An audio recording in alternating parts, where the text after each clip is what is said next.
아멘. 하나님 아버지, 오늘도 한 걸음 한 걸음 더 주님 앞에 나왔습니다. 흩어질 때는 땅끝까지 갈 것 같지만, 그러나 주의 날이 되면 한 걸음 한 걸음씩 주님 앞에 더 나아가 이와 같이 천국에 이르게 하여 주시옵소서. 우리의 믿음을 붙들어 주시고, 오늘도 예배드리는 모든 심령들 가운데 주님의 음성이 들리기를 소망하며, 특별히 성령 강림절에 예배드리는 모든 심령 가운데 주여 성령을 부어 주시옵소서. 충만케 하여 주시옵소서. 이 시간을 주께 맡겨드리며 구주 예수 그리스도의 이름으로 기도드립니다. 아멘. 할렐루야.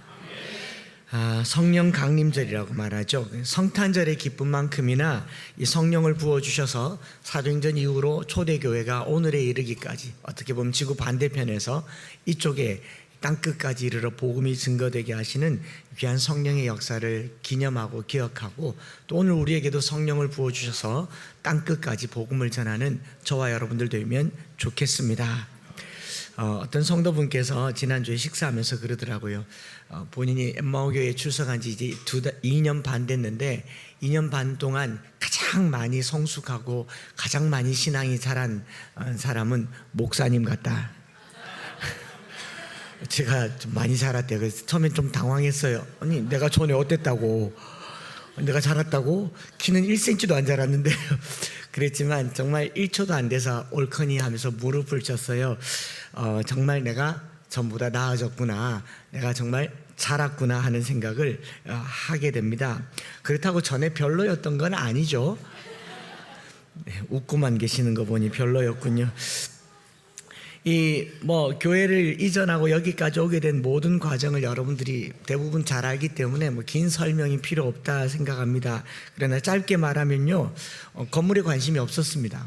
지금도 크게 있는 건 아니죠. 교회 성장에 오히려 불편한 마음까지도 있었던 것이 사실입니다. 굳이 교회가 커야 하나, 그런 조그만한 믿음이었었어요.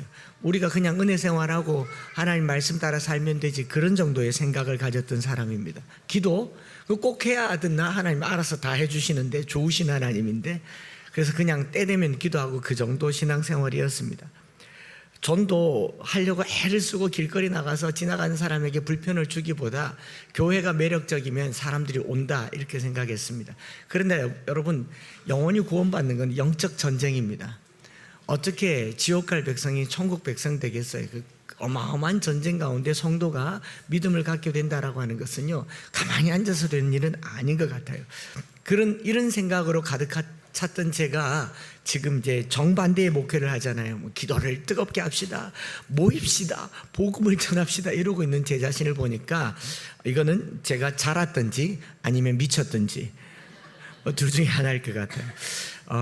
그 말 듣고 굉장히 한 주간 동안 마음에 여러 생각이 있었습니다. 제가 변했습니다, 여러분. 누가 말하기를 교회 이전하면서 목사님이 변한 것 같다라고 말했는데, 변했습니다. 그게 좋게 해석되든지 나쁘게 해석되든지 변했어요. 특별히 이 교회로 이사 오게 될 쯤에 많이 변했는데, 우리 장로님 중 한 분 표현이 그렇게 말하더라고요. 그때는 어려서 몰라서 그랬다, 이렇게 말하더라고요.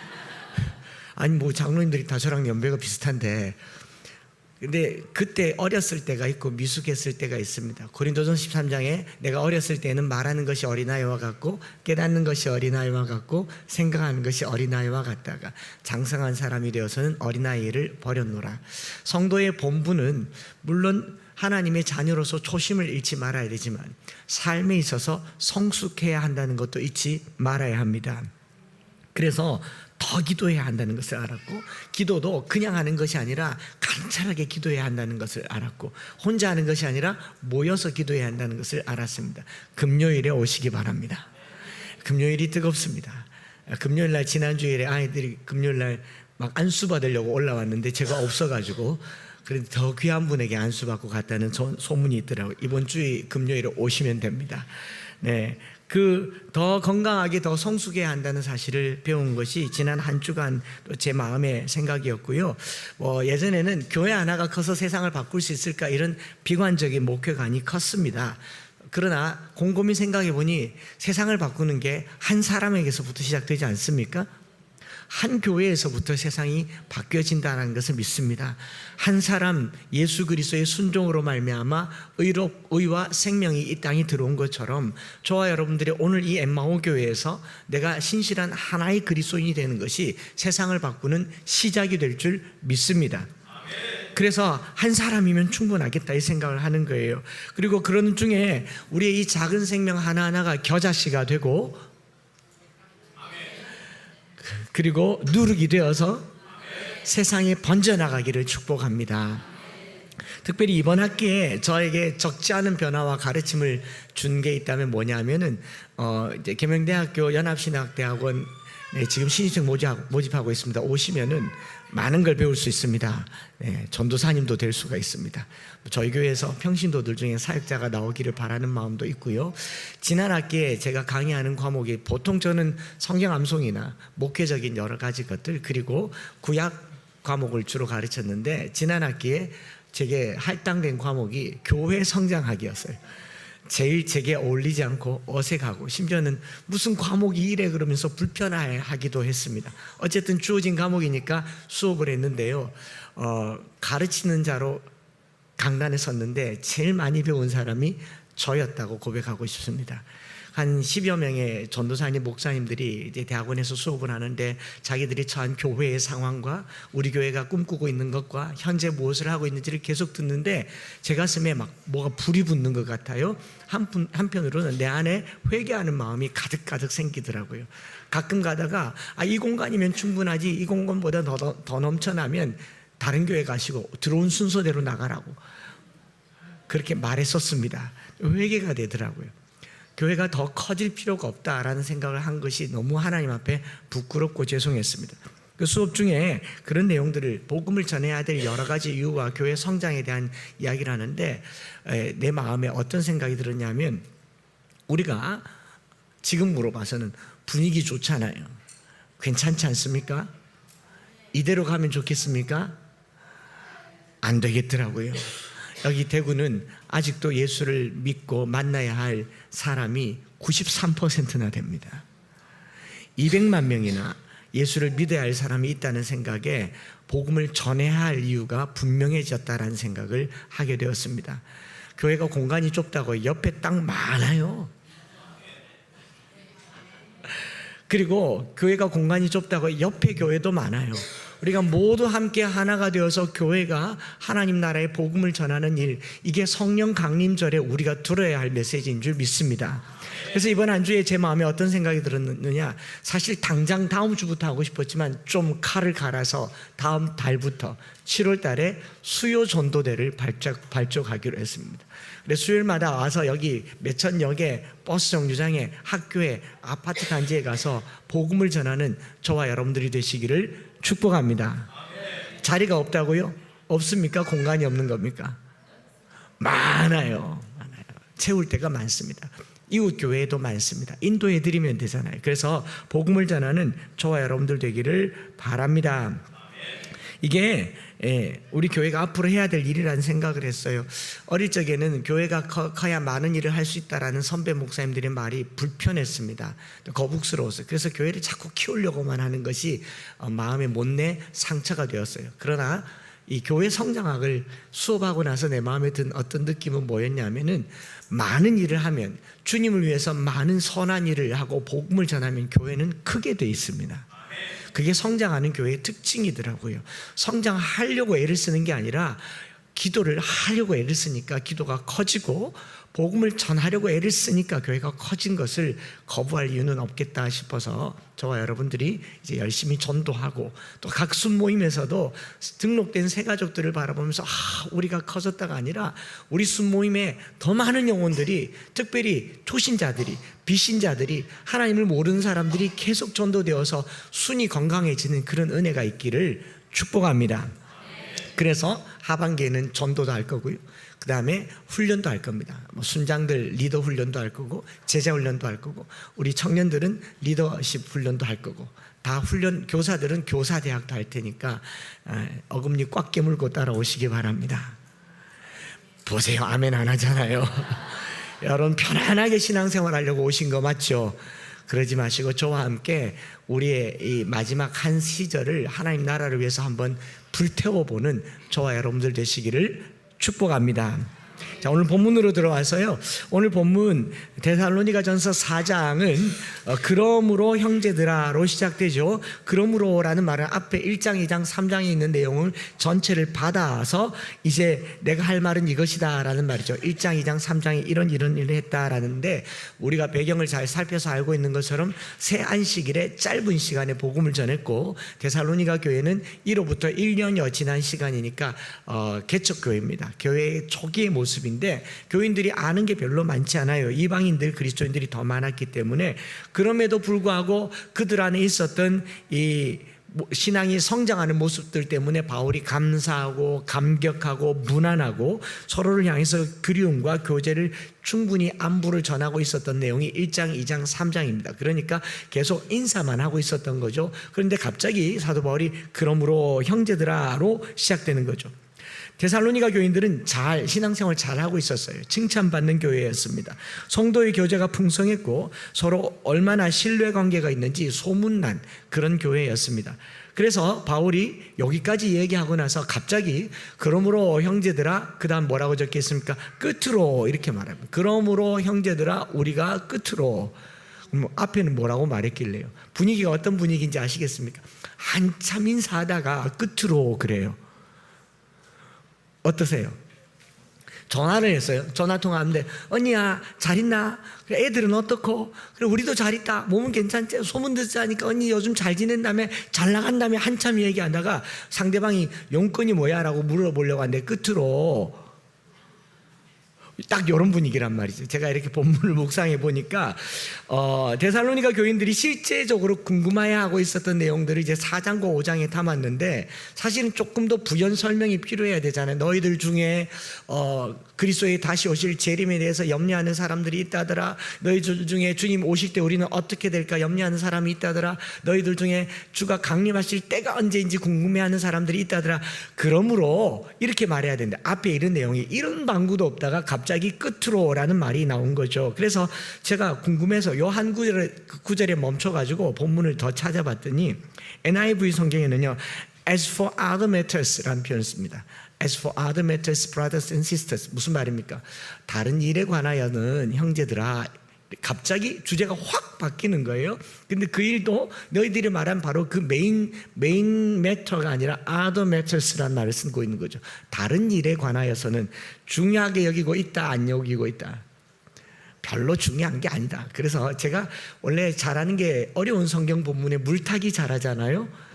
어려운 것을 쉽게 표현하는 거 잘하잖아요. 이제부터 이제 쉽게 가게 됩니다. 이제 크게 걱정 안 해도 된다. 뭘 걱정 안 해도 되느냐? 주님이 언제 오실지, 재림하실 때 어떻게 될지, 죽은 자는 어떻게 될지. 그러므로 형제들아, 끝으로 걱정하지 마라. 뭐 이렇게 끝난다라는 분위기라는 것을 이해하고 가면 좋겠습니다. 크게 중요하지 않게 보이는 거죠. 본론 없이 바로 결론으로 간 느낌입니다.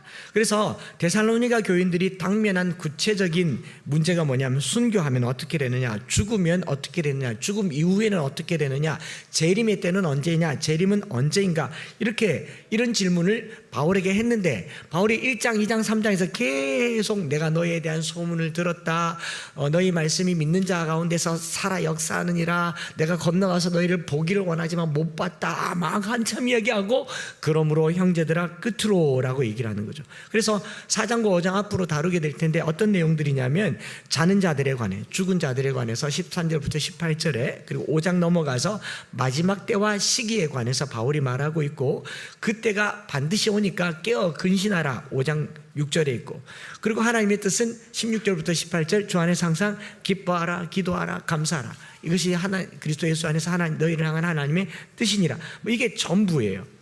그러니까 이 부분을 다루는 시작 지점의 끝으로라는 이 표현, 로이포스라는 말은 앞에 다루었을 때 이 결론을 말하는 부분인데, 앞에 다루지 않고 바로 결론만 이야기하니까 조금 생뚱맞지만 바울의 입장에서는 이 부분은 너무 진지하게 다루지 않아도 된다. 제가 곰곰이 생각해 봤습니다. 왜 진지하게 안 다루었을까? 첫째, 바울도 모른다. 바울도 모른다. 예수님도 모른다. 때와 시기는 아버지께서 자기의 권한에 두셨으니 너희가 알 바 아니요. 예수님도 모른다. 나는, 한 목사는 당연히 모르죠. 그러니까 제가 설교할 때 이 답을 줄 수 있을까요? 없습니다. 그래서 지금부터 계속 딴소리 할 거예요. 이거를 정확하게 말하면 그 사람이 메시아죠. 사이비거나 아니겠습니까? 그래서 바울은 너희들이 궁금해하는 그 부분들을 살짝 비껴가면서 얘기를 하고 있는 내용이 바로 그러므로 형제들아 끝으로, 우리가 끝으로라고 말하는 그런 거예요. 그러니까 2000년 전부터 예수님께서 승천하시면서 너희가 본대로 다시 오리라고 했던 그 천사의 말을 듣고 사람들이 계속 다시 오실 예수님을 기다렸고 2000년이 지나도록 안 오는 그 2000년 세월 동안 무수한 거짓 선지자들이 그냥 개기일식만 돼도 재림이 왔다. 1000년만, 밀레니엄만 바뀌어도 재림이 왔다. 숫자 6월 66일은 없군요. 뭐 어떤 666만 겹치면 종말이다. 이런 이야기들을 수도 없이 해왔던 세월 동안 예수님께서 바울을 통해서 우리에게 주신 메시지는 다른 데 포인트가 있더라라는 겁니다. 그래서 1장, 2장, 3장에 한참 무난하고 안부를 하다가 4장 1절에 이 헬라말로 로이폰 온 아델포스라는 이 표현이요. 로이포스란 말이죠. 로이폰 온 아델포스. 뭐 읽을 필요도 없고 그냥 저렇게 생겨 먹었습니다. 저런 글자인데 그러므로 형제들아 우리가 끝으로 라는 말은 나머지 부분에 관해서는 너희가 앞으로 알게 되겠지만 끝으로 가장 궁금해한 부분들을 급결론 지으면서 다음 주에 제가 to be continue 하겠습니다. 이런 부분들을 13절부터 계속 하겠는데 이 이야기를 하기 전에 바울이 전하고 싶은 내용은 뭐냐? 바로 이런 거죠. 데살로니가 교인들이 재림에 대해서, 때와 시기에 대해서, 재림의 때에 일어날 일에 대해서 궁금해요, 안 해요? 여러분들 안 궁금하십니까?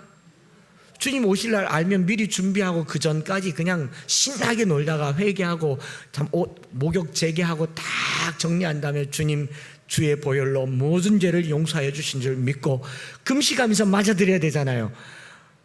알면 얼마나 편하겠습니까? 아무도 안 알려주더라라는 거죠. 그러면서 바울이 얘기하기를 그 때와 시기에 대해서 너희가 모르지만 하나님의 뜻은 이것이다 라고 말한 게 바로 1절입니다. 너희가 배운 대로 행해라. 배운 대로 행하고 거룩하고 서로 사랑하고 기뻐하고 기도하고 감사하면서 살아라. 그리고 깨어있으라. 이게 바울이 데살로니가 교인들에게 마지막 때에 해야 할 일이라는 것을 알려주는 거죠. 자, 정답을 말하지 않았는데 삶의 방향을 정해준 것이 바울의 대답이다라는 겁니다. 데살로니가 교인들은 재림할 때 그때 죽은 자들의 부활에 대해서 궁금했습니다.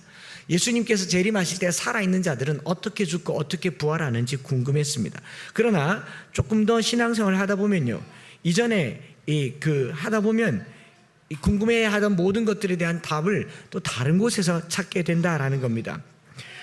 그 당시에는 예수 믿는 사람들이 예수를 믿다가 순교한 사람들이 많았잖아요. 이 사람들은 죽어서 어떻게 되는지, 재림의 때에 어떻게 되는지 궁금했던 겁니다.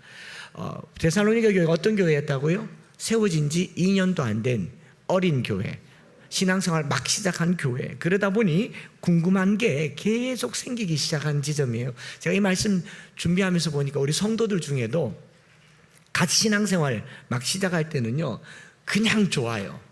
기쁘고 감격스럽고 예배를 드리는데 그냥 눈물이 나고 자꾸 실룩실룩 웃음이 나고 그렇습니다. 어떤 분은 물어요. 왜 자꾸 눈물이 나죠? 제가 어떻게 알겠어요? 전 예수 믿은 지 오래돼서 그 눈물이 말라버린 지 오랜데. 그런데 처음 신앙생활하면 그 감격과 기쁨과 감사가 계속 올라온단 말이죠.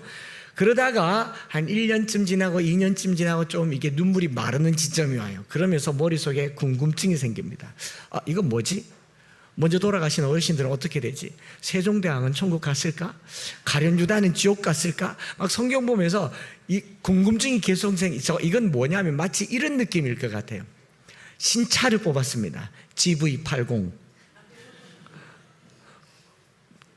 제가 지난주에 부천에 가서 그걸 비슷한 걸 타봤는데 타자마자 이야 그랬더니 차 태워주시는 권사님이 남편이 사주셨어요 그러더라고요. 그런 건 자기가 사는 게 아닙니다. 남편이 사주는 거예요. 샀어요. 딱 처음 가지면 어떻습니까? 광택이 나서 막 반질반질하고 그래. 밖에 광택 계속 닦고 있었지. 그것만 가지고 충분했어요. 그냥 창문 열고 닫는 것만으로도 신비롭고, 그렇게 계속 신비로워요. 네. 그리고 조금 지나면 차 안에 있는 기능들이 궁금해집니다. 전에 없던 버튼들, 요거는 뭐지? 요거는 안전장치네. 요거는 신기하네. 그러면서 계속 궁금해서 열어보기도 하고, 그리고 계속 눌러보다가 달리던 차 시동도 꺼보기도 하고. 물론 그 중에는 처음 받았을 때부터 폐차할 때까지 시동 걸고 앞으로 뒤로 좌로 우로만 운전하는 자매님들도 있어요. 차의 기능이 뭔지 폐차할 때까지 모르는 자매들도 있지만, 그러나 대부분의 사람들은 새 차를 가지면 처음에 기쁨 한 달 후에는 막 기능들에 대해서 연구하지 않습니까? 신앙생활도요, 막 처음에 내가 구원받았다는 사실이 기쁘고 즐겁고 감격스럽지만 조금만 지나면 성경 안에 있는 것, 이거 무슨 말이지? 이거 무슨 말이지? 계속 궁금해지는 지점이 바로 데살로니가 성도들의 지금 지점이에요. 그래서 바울이 이들의 궁금함을 어떻게 잘 풀어주고 있는가, 어떻게 보면 새가족 공부 같은 이 공부를 하고 있다라는 게 데살로니가 전서 1장부터 5장까지가 아닌가 생각을 합니다. 그런 믿음의 역사, 사랑의 수고, 소망의 인내로 자랐지만 성경을 더 알고 더 자라가기 위해서 생기는 궁금한 점들, 우리 교회에 있겠죠? 한국 교회에서는 성도들이 질문을 잘 하지 않아요. 왜냐하면 궁금은 한데 안 궁금하진 않아요. 안 궁금하고 신앙생활하는 사람들은 맹목적인 사람들이고, 궁금한데 안 물어요. 왜 안 묻느냐 하면, 이거 물으면 믿음 없는 사람 티날까 봐, 괜히 구원 못 받은 것 같을까 봐, 그 질문한 사람은 천국 못 간단 말 들을까 봐 그냥 묵묵하게 참고 있지. 자, 궁금하다 안 하다. 궁금 안 한 분은 손 들어보시오. 난 다 믿어진다, 성경 다 알겠다. 예, 저만 손 들고 있네요. 그러지 않겠어요? 궁금해요. 그래서 그 유명한 신학자가 한 말 중에 궁금하면 500원 이란 말도 남겼잖아요. 궁금한 게 산더미 같지만 못 물어보던 그런 것들, 우리 엠마오 교회에서 수요일날 말씀 공부하면서 새가족 모임하면서 많이 물어보시고 많이 질문해 주시기 바랍니다. 그러면 아마 저도 사도 바울처럼 이렇게 말할 겁니다. 자세한 것은 제가 천국 가서 보고 우리 교회 밴드에 올려드리겠습니다. 제가 아직 천국은 못 가봐서 잘 모르겠습니다. 그리고 꼭 천국 가면 예수님께서 언제 오실지 날짜 물어서 알려드릴 테니까 여러분 잘 준비하셨다가 그 전에 얼른 회개하시고 돌아오시기 바랍니다. 이런 분위기예요. 이런 분위기. 아이고, 참 시간이 없네. 이 로이포스란 말, 끝으로 마지막으로 종말로 나머지 부분에 관하여라는 의미는 바로 이런 의미인데, 사도 바울이 진짜로 하고 싶은 것은요, 데살로니가 교인들의 질문, 종말의 때에 어떤 일이 일어날 것이며 사람이 죽으면 어떻게 될 것이며 언제 주님이 올 것인가가 아니라 그보다 더 중요한 것이 이것인데, 너희가 내게 배운 대로 행하였고 잘 해왔다. 그러니 앞으로도 더 열심히 행하라 라고 하는 것이 바울의 이야기이고, 자, 4장 1절을 같이 한번 읽어보겠습니다. 소리내서 시작. 그러므로 형제들아, 우리가 끝으로 주 예수 안에서 너희에게 구하고 권면하노니, 너희가 마땅히 어떻게 행하며 하나님을 기쁘시게 할 수 있는지를 우리에게 배웠으니 더욱 많이 힘쓰라. 따라하십시다. 더욱 많이 힘쓰라. 네, 이 마지막 주제를 다루기 전에, 종말, 재림, 다시 오실 주님과 관련된 주제를 다루기 전에 사도 바울이 뭐라고 말하냐면요, 배운 대로 행하였으니, 어떻게 하면 하나님을 기쁘시게 할 수 있는지 배웠으니 더욱 많이 힘쓰라. 그것보다 중요한 것은 없다라는 겁니다. 신앙생활 할 때 많이 알아서 믿음이 커지고 많이 알아서 믿음 생활 잘할 거라고 생각하지만요, 알면 피해갈 요령을 배우게 되지 우리 믿음이 더 좋아지지 않습니다. 우리 중고등학생들 물어볼게요. 엄마 아빠 퇴근 시간 알면 더 열심히 공부합니까? 더 요령 부립니까? 부모님의 어떤 말을 해야 부모님이 기뻐할지 알면 그 말을 하겠지만, 어떤 부모님의 스케줄을 잘 알면 스케줄 따라 움직이죠. 중고등학생들이 엄마한테 자주 전화해. 엄마 언제 와? 엄마 언제? 그 보고 싶어서 하는 말 아닌 거 아시죠?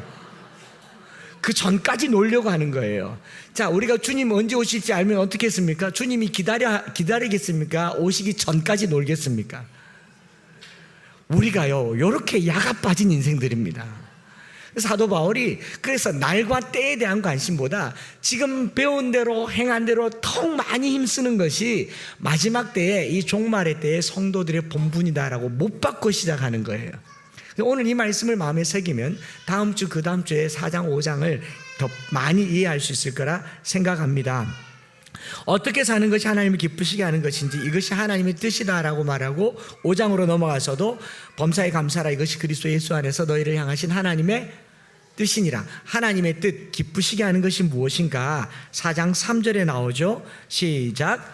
하나님의 뜻은 이것이니 너희의 거룩함이라. 곧 음란을 버리고. 자, 3절부터 하나님의 뜻을 얘기하는데 거룩함이라고 말합니다. 그 거룩함 가운데 우리가 음란을 버리는 것 중에 아내를 존귀함으로, 거룩함과 존귀함으로 아내를 대하고, 이방인의 색욕을 따르지 말고, 분수를 넘어서 형제를 해하지 말고 형제를 사랑하라라고 하는, 조금 생뚱맞아요. 왜냐하면 이걸 성령을 부어주신 이유가 이것 때문이래요. 7절 8절에 보면 하나님이 우리를 부르시면 부정하게 하심이 아니요 거룩하게 하심이니 그러므로 저버린 자는 사람을 저버림이 아니요 너희에게 그의 성령을 주신 하나님을 저버림이라.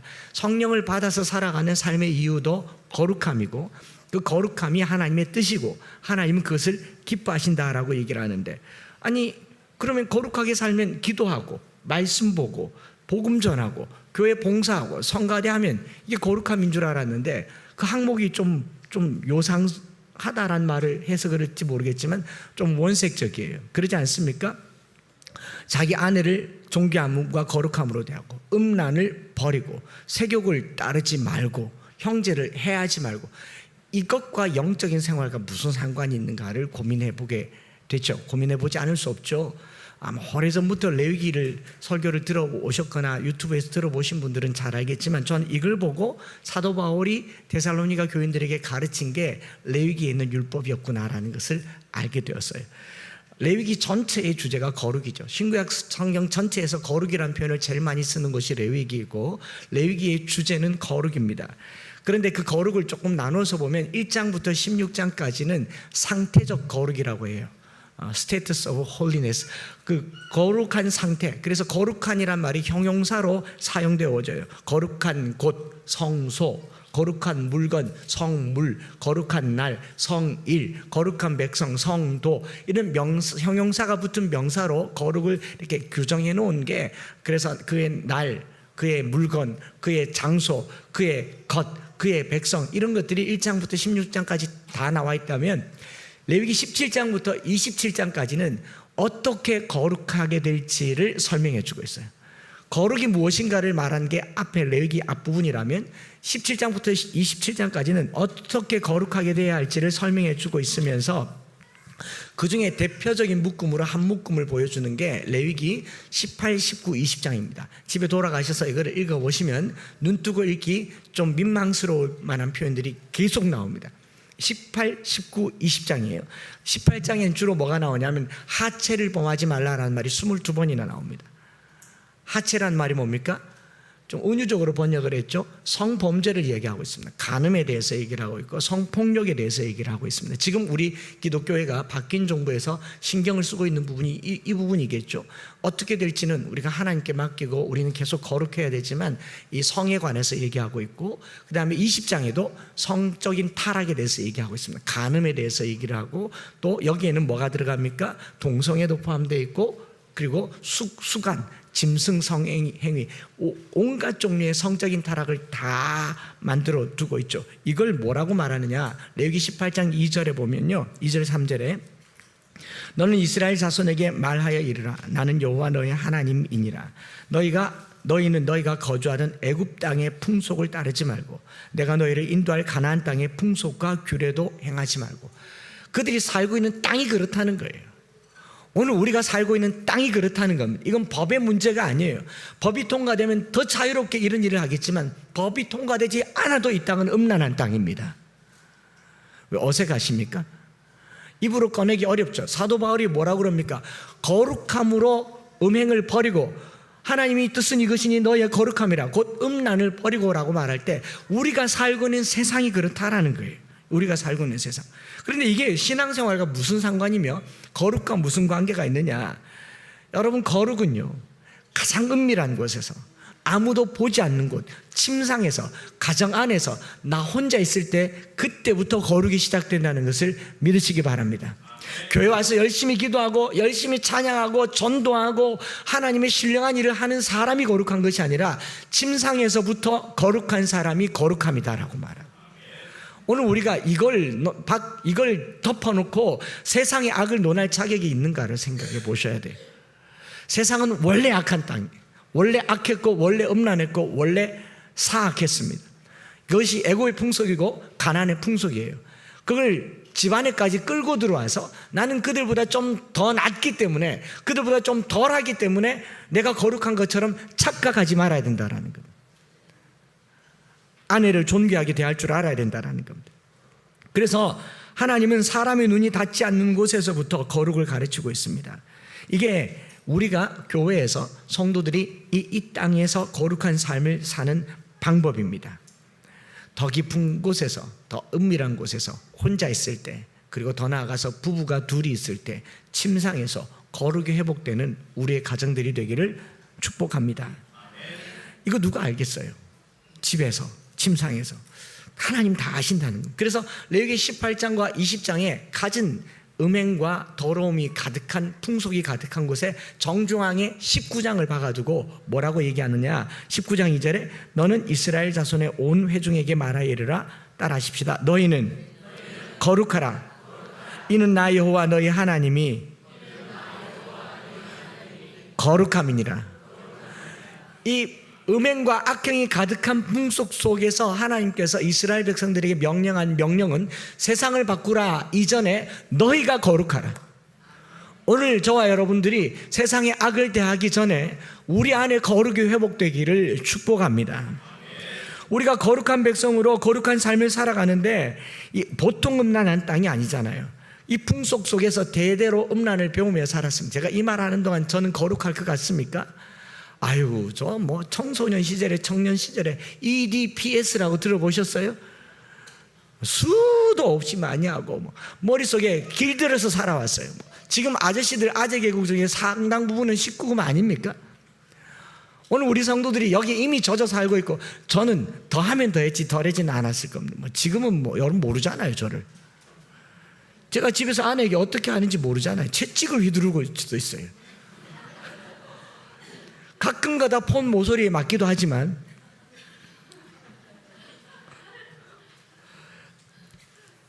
여러분 종말의 때에, 재림의 때에 하나님께서 우리를 이 땅에 남겨두신 명확한 이유가 있다면 이 음란한 세대에 하나님의 거룩이 회복되기 위해서 남겨두신 줄 믿습니다. 땅을 고치시려고 우리를 여기 두신 거예요.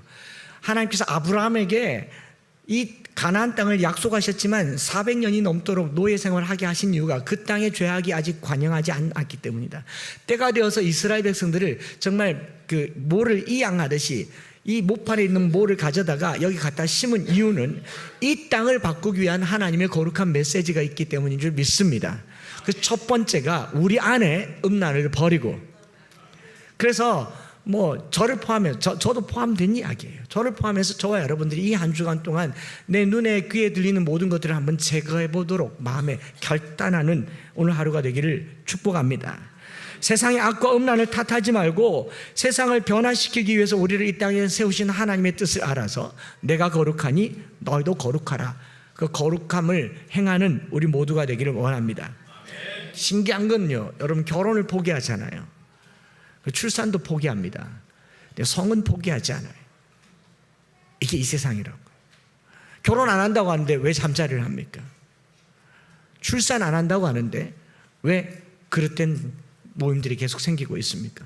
이게 우리 안에 있다면요, 여러분 남 탓하지 말고요, 내 안에 거룩이 회복되기를 축복합니다. 그런데 이 타락한 시대에 살면서 우리가 거룩하지 않으니 사도 바울이 뭐라고 하냐? 더욱 많이 힘써라. 저와 여러분은 거룩을 위해서 부름받았기 때문에 이를 위해서 더욱 많이 힘쓰시기를 원합니다.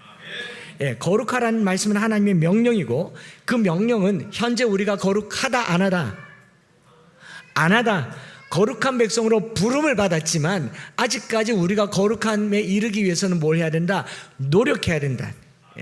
뼈를 깎는 노력을 하면서 하나님 앞에 거룩해지도록 저도 노력하고 우리도 노력해서 우리 이 백성들이, 성도들이 가진 남다른 성적인 그리고 거룩의 기치를 보여주는 저와 여러분들 되기를 원합니다. 그걸 주님이 뭐라고 말하냐면 레위기 20장 마지막 절에 18, 19, 20장이잖아요. 마지막 절에 이렇게 되어 있어요. 한번 읽어볼까요? 시작. 너희는 나에게 거룩할지어다. 이는 나 여호와가 거룩하고 또 내가 너희를 만민 중에 구별하였음이니라. 너희는 나에게 거룩하라라고 얘기합니다. 거룩의 스탠다드가 누구에게? 세상 사람들보다 좀 낫다고 내가 거룩하다고 착각하지 말라는 거예요. 하나님 앞에 섰을 때 우리는 어떤 존재가 되느냐? 하나님과 같은 존재로 그 거룩함에 이르도록 계속 부단히 노력하고 또 노력하고 더욱 많이 힘쓰는 신앙생활 하시기를 축복합니다. 지금 우리는 충분합니까? 이렇게 물으면 아직 멀었습니다 라고 대답하시면 됩니다. 지금 우리는 거룩함에 충분합니까? 이거를 경상도 말로 하십시다. 아직 멀었습니다를 경상도 말로 택도 없다라고 얘기합니다. 다시 물어볼게요. 우리는 거룩함에 충분합니까? 택도 없습니다. 그러니 뭐예요? 더욱 많이 힘쓰시기를 바랍니다. 바울은 이 타락한 세상의 종말이라고 하는 마지막 때에 더욱 힘쓰라고 해요. 사람들은 마지막 때에 어떻게 합니까? 마지막이니까 나도 놀자.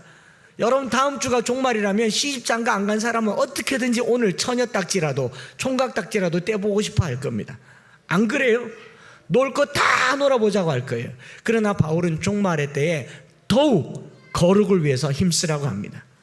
지금이 마지막이라면요, 낙심하지 마시고 포기하지 마시고 더욱더 거룩한 삶, 음란을 버리고 가정을 지키고 하나님의 뜻을 따라 살아가는 저와 여러분들 되시기를 축복합니다.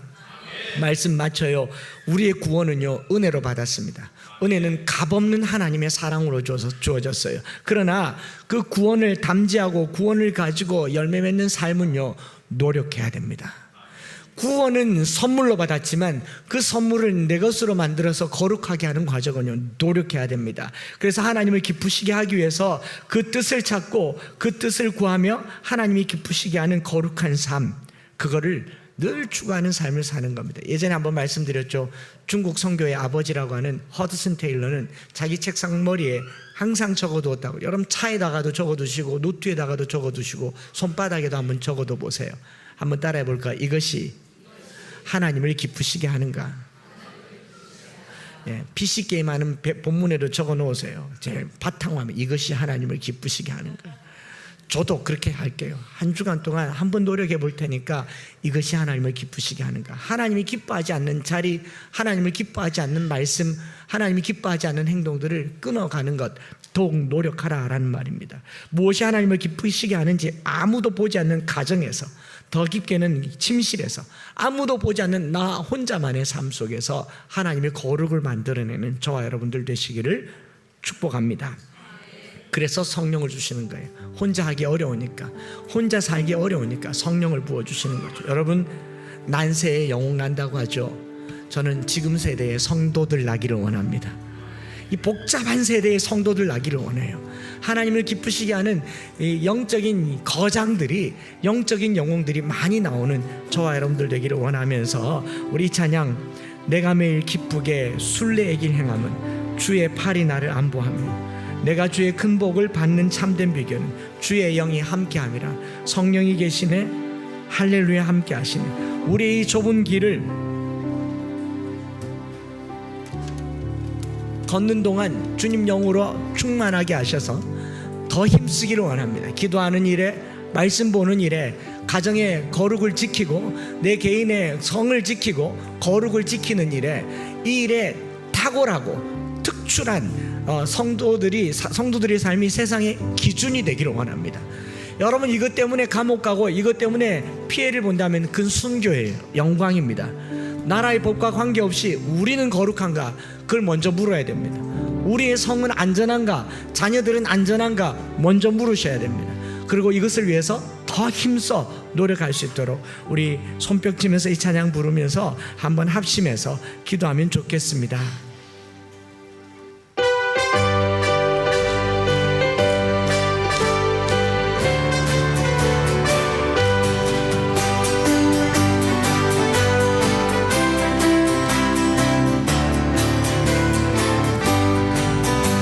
내가 매일 기쁨의 순례의 길에 남은 주의 팔이 나를 안보하며 내가 주의 큰 복을 받는 참된 비결은 주의 영이 함께함이라.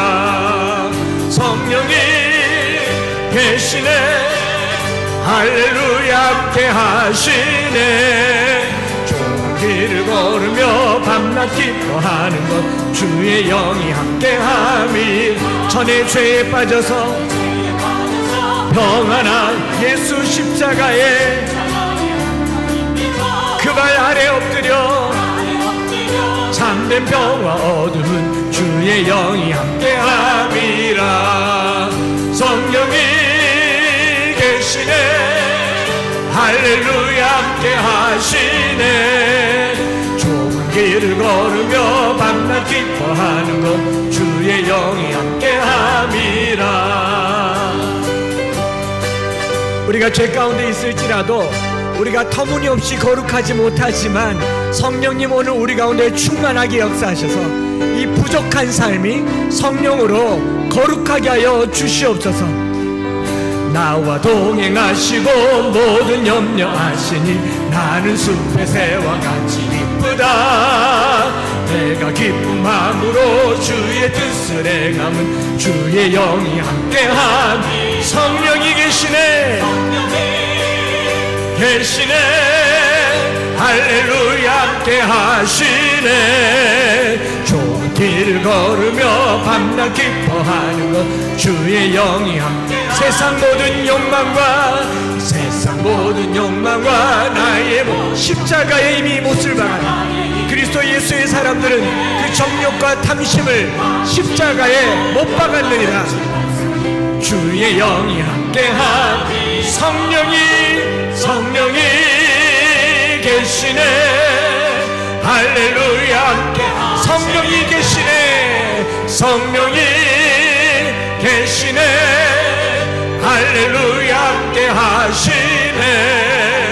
좁은 길을 걸으며 밤낮 기뻐하는 것 주의 영이 함께 함이라. 우리 이 시간에 합심해서 기도할 텐데요, 우리 모두 부족해요. 이미 우리는 보이지 않는 곳에 성으로 무너졌고 파괴되었고 거룩하지 못합니다. 왜요? 이 땅이 그래요. 이 문화가 그래요. 오늘 우리에게 성령을 부어주셔서 더욱 힘써 신앙생활하게 하여 주시옵소서. 더욱 거룩함에 이르게 하여 주시옵소서. 하나님 오늘 우리에게 성령을 부어주셔서 이 세상의 악과 이기게 하여 주시옵소서. 우리 주의 이름 부르고 기도하겠습니다. 주여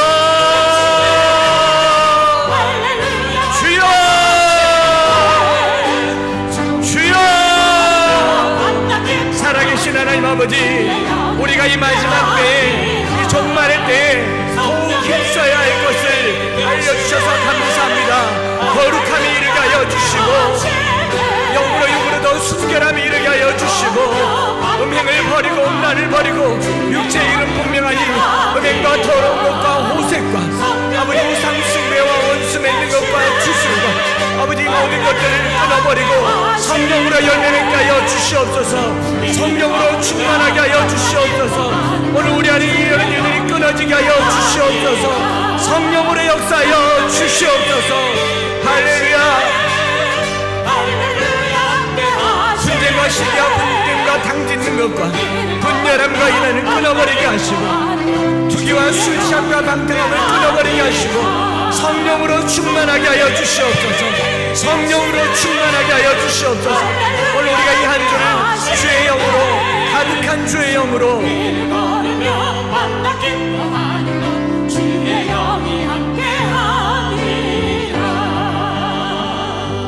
하나님 아버지, 마지막 때에 우리가 믿음 생활 더 많이 하고 힘써야 할 것이 종말의 때를 아는 것이 아니라 하나님의 뜻을 아는 것임을 믿습니다. 우리 마지막 때 더 힘써야 할 것은 세상을 바꾸기 이전에 나를 바꾸게 하여 주시고 세상의 거룩 이전에 이 음란하고 타락한 세상에 하나님의 백성들이 거룩한 백성으로 드러나게 하여 주시옵소서.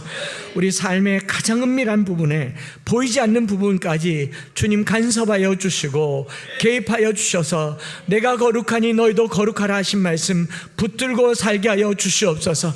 오늘 우리 안에 모든 보이지 않는 부분을 성령으로 태워주시고 새롭게 하여 주시고 이 성령 강림절에 충만케 하여 주시옵소서. 하나님, 한 주간 동안 더욱 많이 힘써서 주님의 거룩함에 이르는 우리 모든 성도들 되기를 간절히 소망하고 주님 앞에 물질을 구별하여 드립니다. 우리가 물질에 있어서도 이것이 우리에게 우상이 되지 않게 하시고 하나님께 드려 아깝지 않은 거룩한 예물 되게 하여 주시옵소서. 하나님, 우리가 이 한 주를 보내면서 더 복음을 전해야 하며 더 하나님의 뜻을 따라 살아야 할 것을 마음에 다짐하여 싸우니 주님, 물질이 복음 전하는 곳에 쓰임받게 하여 주시옵소서. 구주 예수 그리스도의 크신 은혜와 아버지 하나님의 변함없으신 사랑하심과 성령 하나님 위로 교통 충만 역사하심이 오늘 우리 가운데 성령을 부어주셔서 우리의 거룩함에 이르게 하시고 하나님의 뜻을 행하게 하실 때 음란을 버리고 악행을 버리고 우리가 성령으로 충만하여 거룩함에 이르기를 소망하는 사랑하는 모든 성도들 머리 위에 이제로부터 영원토록 함께 있을지어다. 아멘.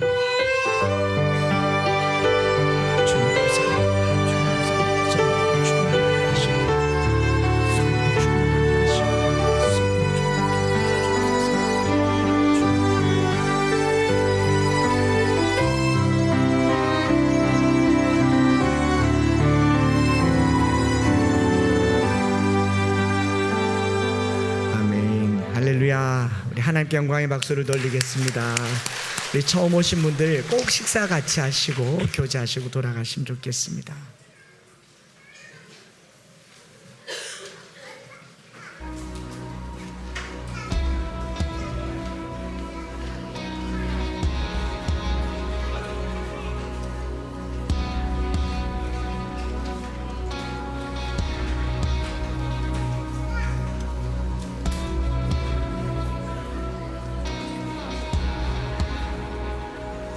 우리 주